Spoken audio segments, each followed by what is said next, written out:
শুরুতে যে খবরে চোখ রাখবো, সিআইডি তলব এড়ালেন অভিষেক বন্দ্যোপাধ্যায়। শহীদ জালিয়াতির তদন্তে হাজিরা দিলেন না। সোনারপুর কাণ্ডের পর এমন হতে পারে বলেছিল সিএন, সে কথাই বাস্তবে সত্যি হলো। সিআইডি তলব এড়ালেন অভিষেক বন্দ্যোপাধ্যায়। শারীরিক অসুস্থতার কারণকে সামনে রেখে তিনি এই তলব এড়ালেন। শহীদ জালিয়াতির তদন্তে হাজিরা দিলেন না অভিষেক বন্দ্যোপাধ্যায়। সিআইডি তলব এড়ালেন অভিষেক বন্দ্যোপাধ্যায়। শহীদ জালিয়াতির তদন্তে হাজিরা দিলেন না অভিষেক বন্দ্যোপাধ্যায়। সোনারপুর কাণ্ডের পর এমন হতে পারে বলেছিল সিএন, আর সে কথাই বাস্তবে সত্যি হলো। সিআইডি তলব এড়ালেন অভিষেক বন্দ্যোপাধ্যায়। শহীদ জালিয়াতির তদন্তে হাজিরা দিলেন না অভিষেক বন্দ্যোপাধ্যায়। আজ তাকে হাজিরা দিতে বলা হয়েছিল সিআইডির তরফে এবং সেই হাজিরা তিনি এড়িয়ে গেলেন। সিআইডির তলব এড়ালেন অভিষেক বন্দ্যোপাধ্যায়। শহীদ জালিয়াতির তদন্তে হাজিরা দিলেন না তিনি। সোনারপুর কাণ্ডের পর এমনটা হতে পারে বারংবার সিএন বলেছিল এবং সে কথাই কিন্তু বাস্তবে এসে সত্যি হলো। সিআইডির তলব এড়ালেন অভিষেক বন্দ্যোপাধ্যায়। এই মুহূর্তের বড় খবর, সিআইডি তলব এড়ালেন অভিষেক বন্দ্যোপাধ্যায়। শহীদ জালিয়াতির তদন্তে হাজিরা দিলেন না। সোনারপুর কাণ্ডের পর এমনটা হতে পারে সিএন কিন্তু দেখিয়েছিল, সেটা সিএন বলেছিল এবং সে কথাই বাস্তবে সত্যি হলো। শহীদ জালিয়াতির তদন্তে হাজিরা দিলেন না অভিষেক বন্দ্যোপাধ্যায়। শারীরিক অসুস্থতার কারণ তিনি সামনে রেখেছেন, এমনটাই সিআইডিকে চিঠি দিয়েছেন তিনি। সিআইডি তলব এড়ালেন অভিষেক বন্দ্যোপাধ্যায়। শহীদ জালিয়াতির তদন্তে হাজিরা দিলেন না। সোনারপুর কাণ্ডের পর এমন হতে পারে বলেছিল সিএন, আর সে কথাই বাস্তবে সত্যি হলো।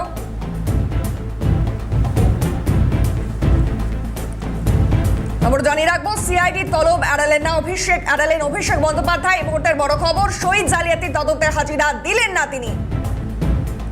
সোনারপুর কাণ্ডের পর যে এটা হতে পারে এমনটা কিন্তু সিএন বারংবার বলেছিল, আর বাস্তবে গিয়ে সেটাই সত্যি হলো। আজ এড়িয়ে গেলেন সিআইডির তলব অভিষেক বন্দ্যোপাধ্যায়।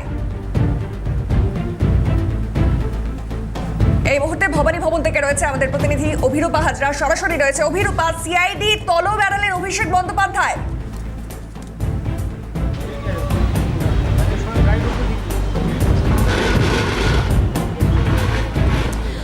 দেখো, বিধানসভার সই নকলের অভিযোগ উঠেছিল, সেই অভিযোগের ভিত্তিতেই অভিষেক বন্দ্যোপাধ্যায়কে তলব করেছিল সিআইডি। এবং গত কয়েকদিন আগেই আমরা দেখেছি, গত শনিবার দিন তার বাড়িতে চিঠি দিতে গেছিলেন সিআইডি অফিসাররা, এবং সিআইডি অফিসাররা তার হাতে চিঠি, প্রথমে তার হরিশ্চন্দ্র স্ট্রিটের বাড়িতে গিয়েছিলেন, পরবর্তীকালে তাকে সেখানে না পেয়ে কালীঘাটের বাড়িতে তার হাতে সশরীরে তিনি যখন নিচে নেমে আসেন, তার হাতে সিআইডি অফিসাররা চিঠি দেন এবং সেই চিঠিতে কি ছিল অভিষেক বন্দ্যোপাধ্যায় বলেছেন তিনি দেখেননি। পরে দেখে তিনি আইনি সাহায্য নেবেন বা যাবেন কি যাবেন না সেটা সিদ্ধান্ত নেবেন।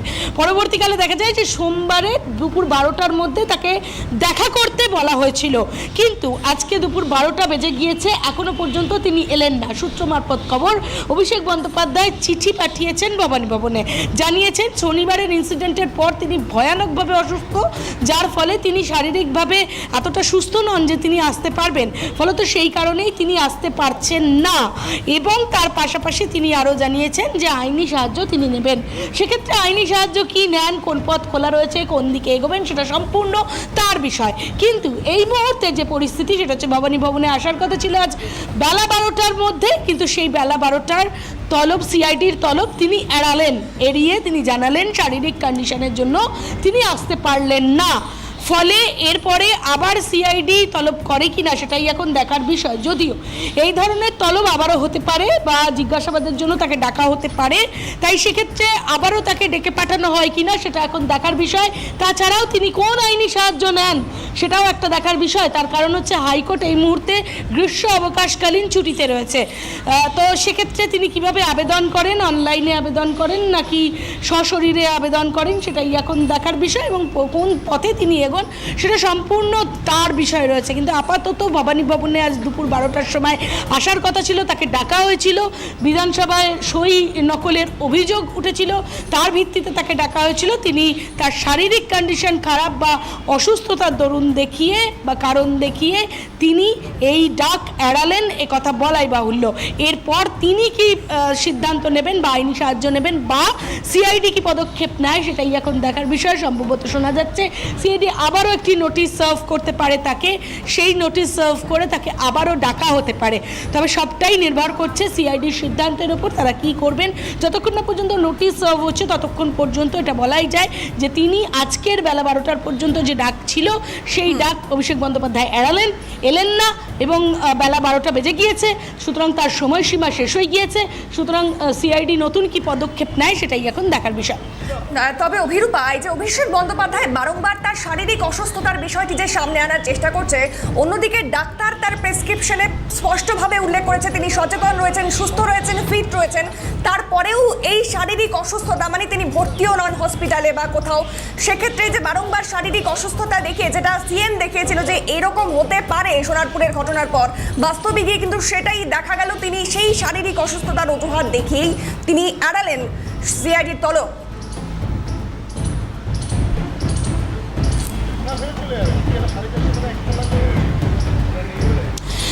ডাক্তারি মত অনুযায়ী তার এমন কিছু শারীরিক অসুবিধার কারণ নেই যেখানে তিনি হসপিটালাইজ থাকতে পারেন বা হসপিটালে ভর্তি থাকতে পারেন। সেক্ষেত্রে তাকে বলা হয়েছিল বাড়িতে গিয়ে রেস্ট নিতে। সেই অসুস্থতার কারণেই তিনি দেখালেন। অবশ্যই সিএনও আগেও দেখিয়েছিল বা সন্দেহ প্রকাশ করেছিল যে তাহলে কি এই অসুস্থতার কারণ দেখিয়েই তিনি এই ডাক এড়াবেন, সিআইডির ডাক এড়াবেন, সেই প্রশ্নটা অবশ্যই সিএন করেছিল। কিন্তু সেই প্রশ্নেই শিলমোহর পড়ল, তিনি এলেন না, অভিষেক বন্দ্যোপাধ্যায় ডাক এড়ালেন। বেলা 12টা পর্যন্ত আজ সময়সীমা ছিল, সেই সময়সীমা তিনি পেরিয়ে গেলেন এবং জানালেন চিঠি মারফত, তিনি সিআইডিকে জানিয়েছেন যে তিনি আসতে পারবেন না। পরবর্তীকালে তিনি পরবর্তী পদক্ষেপ নেবেন, কি পদক্ষেপ নেবেন সেটা সম্পূর্ণ তার বিষয়, কারণ তার অধিকার রয়েছে, গণতান্ত্রিক অধিকার রয়েছে আইনি সহায়তা নেওয়ার, সেটা তিনি নিতেই পারেন। কিন্তু সিআইডি এক্ষেত্রে আবারও তলব করতে পারে, কারণ এই ধরনের তলবে পরপর তলবনামা যেতে পারে, নোটিশ সার্ভ হতে পারে। তো আজকে নোটিশ সার্ভ করা হয় কিনা, নয়া কোনো নির্দেশিকা আসে কিনা সিআইডির পক্ষ থেকে, বা তদন্তে কতদূর অগ্রগতি হয়, সেই অগ্রগতির ফলে এই আবার অন্যতম অভিযুক্ত বলে যাকে ধরা হচ্ছে অভিষেক বন্দ্যোপাধ্যায়, সেই অভিষেক বন্দ্যোপাধ্যায়কে আবার ডাকা হয় কিনা সেটা দেখার বিষয়। কিন্তু এই মুহূর্তে যেটা সব থেকে বড় প্রশ্ন, যে শারীরিক অসুস্থতার কারণ দেখিয়ে অভিষেক বন্দ্যোপাধ্যায় এলেন না বা ডাকে সাড়া দিলেন না, সেই অসুস্থতা কি আদৌ বৈধ, নাকি তিনি শুধুমাত্র এই শারীরিক অসুস্থতার ঢালকে সামনে রেখে তিনি আজকে সিআইডির তলব এড়ালেন, এই প্রশ্নটা থেকেই যাচ্ছে। কিন্তু সেক্ষেত্রে বড় হচ্ছে সিআইডি কি পদক্ষেপ নেয়, এই ক্ষেত্রে সিআইডি কতদূর কি পদক্ষেপ পরবর্তী, তিনি যদি নোটিশ সার্ভ করে সিআইডি, তাহলে সেক্ষেত্রে কোন দিকে সেটার মোড় নেয় সেটাই এখন দেখার বিষয়। একদমই তাই। সঙ্গে থাকো অভিরূপা, আমাদের অপর প্রতিনিধি রয়েছে এই মুহূর্তে রাজা সাহা। রাজা, অবশেষে সেই একই ঘটনা ঘটলো, মানে শারীরিক অসুস্থতার কারণ দেখিয়ে সিআইডি তলব এড়ালেন অভিষেক বন্দ্যোপাধ্যায়। আর এই মুহূর্তের পরিস্থিতি বা এই মুহূর্তের ছবিটা জানতে চাইবো তোমার কাছে।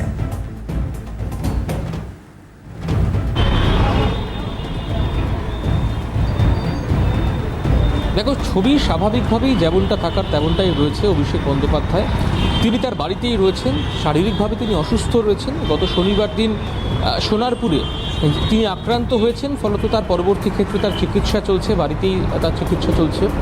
আমরা গতকালকে দেখতে পেয়েছিলাম পশ্চিমবঙ্গের প্রাক্তন মুখ্যমন্ত্রী মমতা বন্দ্যোপাধ্যায় তিনি দেখতে এসেছিলেন এবং দীর্ঘ প্রায় 1 ঘন্টা তৃণমূল কংগ্রেসের বর্ষিয়ান নেতৃত্ব যারা রয়েছেন তারাও অভিষেক বন্দ্যোপাধ্যায়ের সঙ্গে কথা বলেছেন।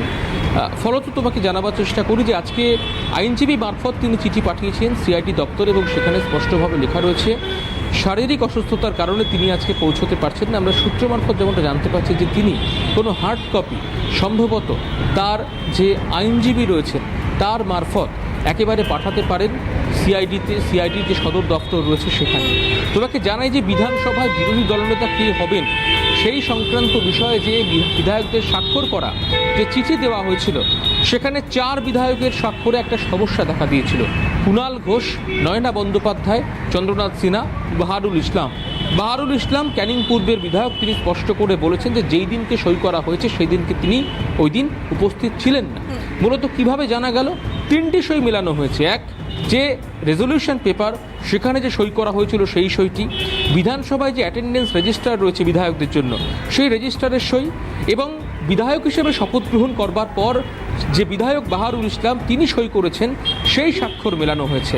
এই তিন স্বাক্ষরে কিন্তু অসঙ্গতি রয়েছে, যে কারণেই প্রিন্সিপাল সেক্রেটারি পশ্চিমবঙ্গ বিধানসভা তিনিই কিন্তু সিআইডির দ্বারস্থ হয়েছেন এবং সিআইডির তরফ থেকে ইতিমধ্যেই তল্লাশি অভিযান তদন্ত করা হচ্ছে। ইতিমধ্যেই তোমাকে জানাই যে গত শনিবার দুপুর 2:47 অভিষেক বন্দ্যোপাধ্যায়কে যে চিঠি দেওয়া হয়েছিল সেই তলবের ডাকে অভিষেক বন্দ্যোপাধ্যায় তিনি আজকে গেলেন না, এবং আগামীতে সিআইডির তরফ থেকে আবার নতুন করে ডাকা হয় কিনা সেটা দেখার, এবং পরবর্তী ক্ষেত্রে অভিষেক বন্দ্যোপাধ্যায় আদৌ কি পৌঁছবেন সিআইডি সদর দপ্তরে, নাকি আইনজীবী মারফত কোনো কাগজ পাঠাবেন, সেটা কিন্তু সময় হবে। একদমই রাজা, তুমি তো তার কালীঘাটের বাড়ির সামনে রয়েছো, সেখানকার চিত্রটাকে কিরকম দেখতে পাচ্ছ? মানে তিনি কতটা অসুস্থ যে কারণে তিনি সিআইডির তলব এড়ালেন, কি দেখতে পাচ্ছ?